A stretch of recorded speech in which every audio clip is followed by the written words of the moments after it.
रोम रोम कर्ज में डूबा, पेड़ पर चादर टंगवाया और बेटे को बनाया देश का नंबर 1 खिलाड़ी।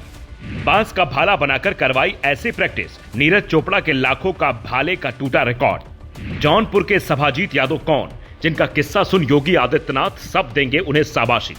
यूपी का जौनपुर जिला इन दिनों सुर्खियों में है, पर वजह कोई बाहुबली, राजनीति या अपराध जगत से जुड़ी खबर नहीं, बल्कि एक नया उभरता सितारा है जिसने महज 6 साल की उम्र में हाथों में बांस का भाला पकड़ा तो विरोधी मजाक उड़ाने लगे।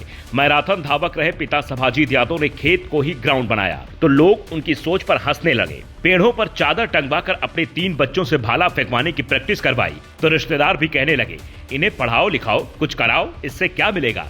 पर सभाजीत यादव ने इन बातों पर ध्यान नहीं दिया।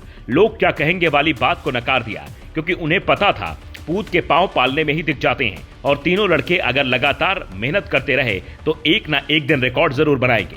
और हुआ भी यही। पर यहां तक पहुंचने में सभाजीत यादव को काफी संघर्ष करना पड़ा। उनके बेटों को भी ऐशो आराम की जिंदगी भूलनी पड़ी। छोटी मोटी सफलताओं से खुश होने की बजाय बड़े लक्ष्य पर ध्यान केंद्रित करना पड़ा। पर यह दौर सबसे मुश्किल था, क्योंकि तब परिवार पूरी तरह से कर्ज में डूबा हुआ था। शरीर का रोम रोम कर्ज के डर से कांपने लगा था। लेकिन तब भी पिता ने हार नहीं मानी, बेटों का हौसला बढ़ाया। वो पहले अपने इलाके में जैवलिन थ्रो का मेडल जीतकर घर लौटे, उसके बाद बड़े टूर्नामेंट में हिस्सा लेते रहे और फिर आया वो मौका जिसका इंतजार उन्हें लंबे वक्त से था, जहां इन्होंने अपने कौशल से सबको चकित कर दिया।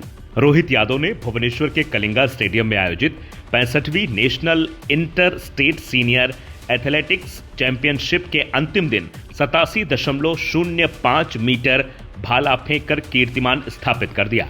गोल्ड मेडल जीतने वाले रोहित ने 2 बार के ओलंपिक पदक विजेता नीरज चोपड़ा को पीछे छोड़ दिया। इस उपलब्धि के साथ ही उन्होंने जापान के नगोया में होने वाले 20वें एशियाई खेल 2026 के लिए भी क्वालिफाई कर लिया है। उनसे फोन पर हुई बातचीत के हवाले से अमर उजाला लिखता है कि प्रैक्टिस के दौरान पहले 86 से 87 मीटर की दूरी पार कर ले रहा था, लेकिन बड़े टूर्नामेंट में ऐसा हो नहीं पा रहा था, इसलिए दुखी हो गया था। पर अब अच्छा लग रहा है। जबकि उनके पिता सभाजीत यादव कहते हैं, मेरे 3 बेटे 28 साल के राहुल, 25 साल के रोहित और 19 साल के रोहन हैं। इन्हें मैंने बांस के डंडे को भाला बनाकर प्रैक्टिस शुरू करवाई थी, क्योंकि आर्थिक हालत ठीक नहीं थी। उस स्थिति में भी इन्होंने अच्छी प्रैक्टिस की, अच्छा मुकाम हासिल किया। अब अच्छा लग रहा है। रोहित का पूरा परिवार इस सफलता की खुशी मना रहा है। कभी झोपड़ी में रहने वाला परिवार ये सोचकर खुश हो रहा है कि गरीबी तो आती जाती रहती है, पर प्रतिभा का समय पर निखरना जरूरी होता है।